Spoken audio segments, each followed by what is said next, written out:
Вчера в столицу республики из очередной служебной командировки на Северный Кавказ прибыл сводный отряд якутской полиции. В течение 6 месяцев они оказывали практическую помощь органам внутренних дел Республики Северная Осетия-Алания.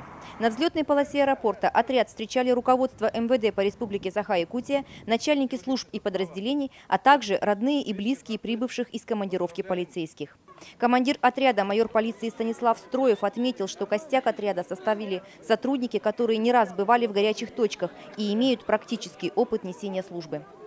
В Северо-Кавказском регионе мы выполняли задачи, по КТО с выездом в Ингушетию. Было 2 поста, боевых, с боевыми задачами. Это Лагуна и Аса. С поставленными задачами, мы справились. Замечаний, к сводному отряду полиции не возникало. В общем, справились с боевой задачей. 46 бойцов из разных подразделений якутской полиции благополучно, без потерь, вернулись к своим семьям. Семья у меня 3 детей, общались по скайпу, в WhatsApp, созванивались постоянно, узнавал, как дела там. Супруга моя все это хозяйство на себя взяла, работу всю.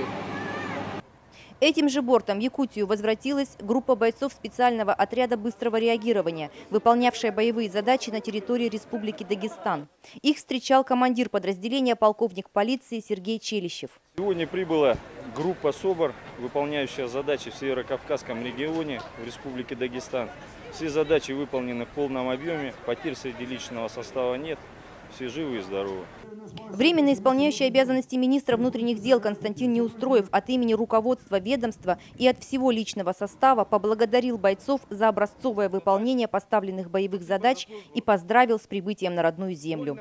Наиболее отличившиеся полицейские будут представлены к ведомственным наградам. После непродолжительного реабилитационного отпуска они вернутся к исполнению своих обязанностей по местам постоянной службы.